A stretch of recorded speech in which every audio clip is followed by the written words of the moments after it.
dias após o resultado das eleições legislativas, o cenário político segue bastante em aberto. Nenhum grupo conseguiu formar maioria absoluta na Assembleia e o Legislativo deve ficar travado até a escolha de um novo premier, ainda sem data definida. A esquerda teve motivos para comemorar na França no último domingo. A virada surpreendente no segundo turno fez o novo Fronte Popular somar o maior número de deputados na nova Assembleia, com 182 assentos. Além de superar o Rassemblement National, que ficou de escanteio no parlamento, e o grupo do presidente Emmanuel Macron, o bloco também conquistou um avanço importante em relação à legislatura anterior, quando somados todos os partidos da esquerda tinham 149 deputados.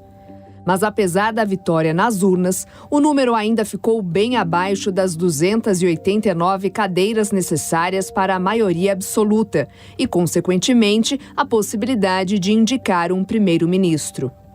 Os deputados eleitos pelo Ensemble, a coalizão que representa Macron, têm cumprido com a promessa de não se aliar ao Fronte Popular, freando as pretensões do grupo e principalmente de Jean-Luc Mélenchon, líder da França insubmissa, considerado como intransigente pelos centristas.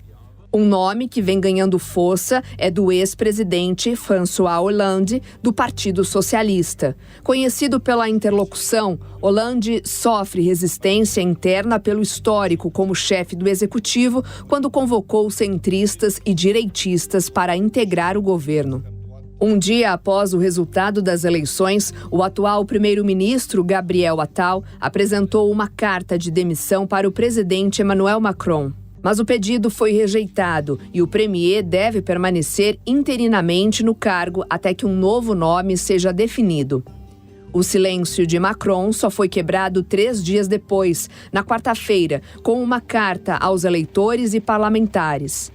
No texto, o presidente diz que ninguém venceu as eleições e convoca os deputados a um diálogo sincero e leal para formar uma maioria sólida e plural.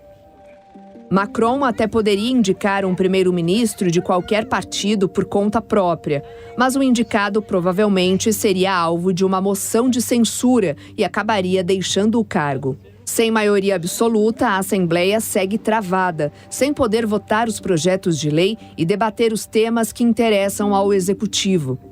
A hipótese mais provável é de que nas próximas semanas a coalizão de centro aceite ceder à esquerda para chegar aos 289 deputados, mas analistas e políticos locais não descartam que a esquerda acabe cedendo ao centro para acabar com o bloqueio legislativo.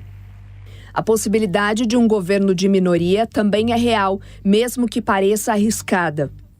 Nos últimos 2 anos, essa foi a realidade da Assembleia Francesa sob o comando da premier Elisabeth Borne e também de Gabriel Attal, que contaram com a desunião da oposição e manobras legais para conseguir se manter no controle.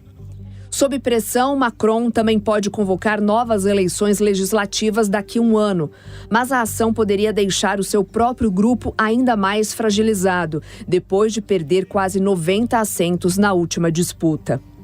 Em todos os casos, quem pode sair ganhando a longo prazo é o Rassemblement National.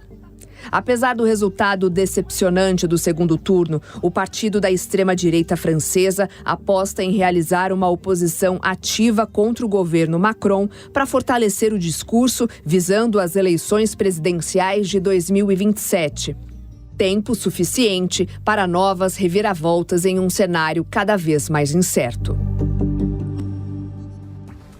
Pois é, cenário complicado para Joe Biden nos Estados Unidos, complicado para Emmanuel Macron na França. E para falar mais sobre as eleições, nós conversamos com o mestre em Relações Internacionais, Urian Fancelli. Ele comentou sobre o futuro político de Macron depois do resultado de domingo.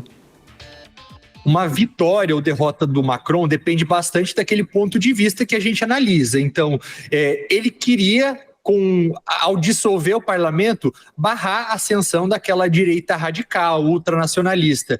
Ele conseguiu até certo ponto fazer isso, mas o preço que ele pagou foi muito claro, então foi muito caro. Ele perdeu um primeiro-ministro, ele perdeu mais de 100 deputados da sua base, ele tinha mais ou menos 250, o partido dele não teve o mesmo desempenho do que nas eleições anteriores. Ele ganhou no sentido, né, com aquelas alianças que ele fez com o bloco de esquerda, centro-esquerda, até um pouco de extrema esquerda, de barrar a direita radical de chegar ao poder. Porém, essa direita agora ela chega em uma posição bastante confortável.